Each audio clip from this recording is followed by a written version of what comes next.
Now, the big one, and this is where really rental properties, this is how it saves you money. This is how it helps you on taxes. This is that big tax break that people talk about with rentals, depreciation, right? Hi, I'm Bette Hochberger, CPA, CGMA. This channel aims to educate you on tax, tech, crypto, and finance related news. Come learn how to grow and keep your wealth.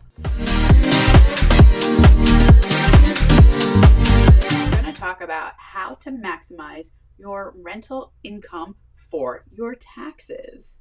So, really, I think one of the most basic things when it comes to maximizing your rental income and your taxes is being very organized with your records, because I have seen so many people miss out on so many deductions because they're just not keeping track of it. And yeah, you can be very organized. You can make spreadsheets, right? You can use software, whether it's QuickBooks or something specific for real estate, but you got to do it because I will tell you, I've had many clients over the years where they tell me their rental income and they might have a mortgage. So they give me the mortgage statement and maybe it's got the real estate taxes on it. And I'm like, don't you pay anything else for this property? And they're like, no. I'm like, you don't have insurance.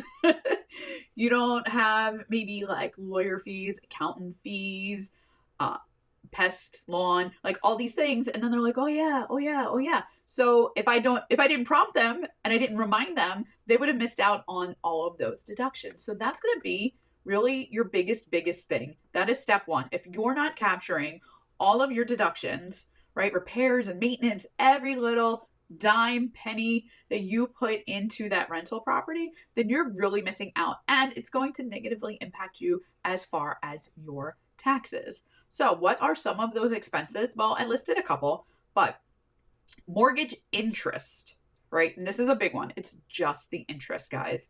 You don't get to take the whole payment. I know you're laying out more than just that interest to make the mortgage payment, but the only part that's deductible for your taxes on your rental property is the interest. No, people get mad at me. It's not my fault. I didn't make the rule, but that's the only piece of it that's deductible. Property taxes. Woo, I know here in Florida, those property taxes can be very high on a rental property. So make sure you're capturing all of that. Repairs and maintenance. If you're doing something simple like replacing a light switch, or you're doing a big project like replacing a roof, make sure you're keeping track of all of those things. Utilities, right? Water, electricity, whatever else you might be paying for running the property, that's your deduction. General operating expenses, whatever else that you're paying for, if you have a property management company, if you have cleaners, whatever it is you need to pay for operating and running that rental is a deduction. Now, some of you might even qualify for a home office deduction if you're using a area of your home to run your rental business. That one gets a little tricky sometimes, and not everybody's going to qualify. So if you have questions about that, drop a comment, because that one, it gets a little in the weeds, right? We're not looking to get too far into that in this. Now, the big one, and this is where really rental properties, this is how it saves you money. This is how it helps you on taxes. This is that big tax break that people talk about with rentals, depreciation, right? And again, it's not super simple. It's not that easy to just say, oh, well, this is what I paid for the property.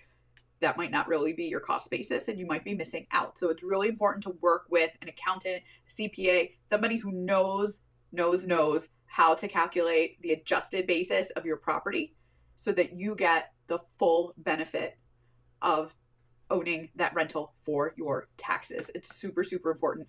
I will tell you that I've had many people do their own calculations, or they do their own cost segregations, and I have to go back to them and be like, hey, you got to redo all this because it's wrong, right? You didn't know how to calculate it. You didn't know what you were doing.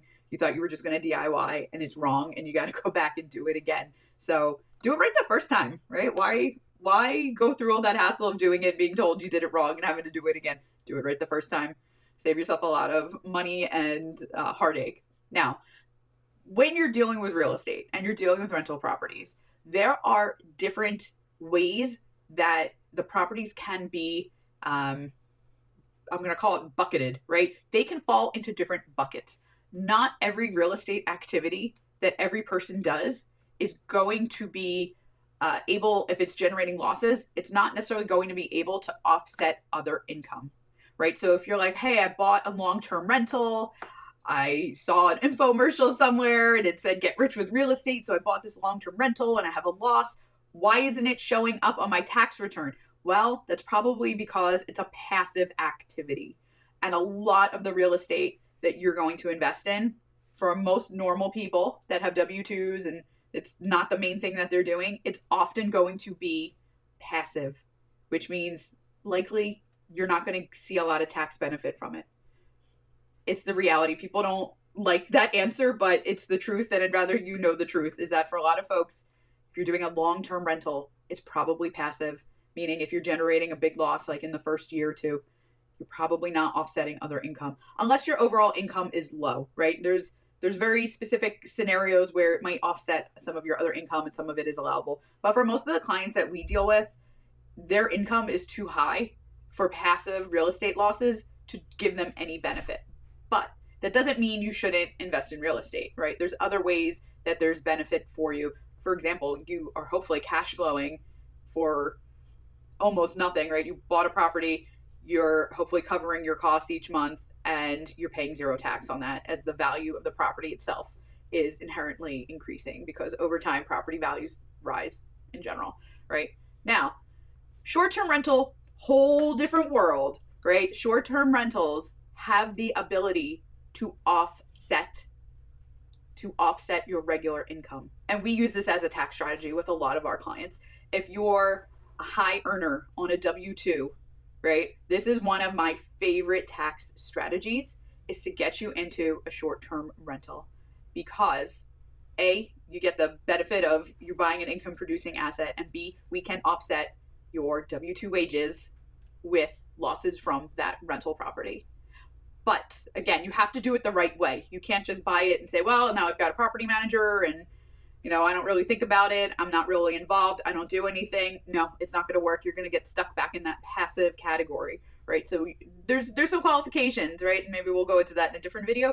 But the short-term rental specifically, and short-term meaning 7 days or less, right? Florida, we have a lot of communities here where they're like, oh, your rental property, minimum 30 days, right? So it's not going to work for you. It's too long of a rental period. But if you can get the short-term rental average down, way down to an average of 7 days or less, then we can work with that. We can help you figure out how to use those real estate losses on your short-term rental to offset other income. And that's really, really exciting. Now, if you're a real estate professional, everything I'm talking about doesn't apply to you for the most part. Real estate professionals are in their own group. They have their own rules, right? So a lot of times what we like to do is we love to work with people who are just happen to be real estate professionals, but a lot of times we might work with a couple where one maybe is a high earner on a W-2 and the other one is not working a formal job. They're not in a W-2 job.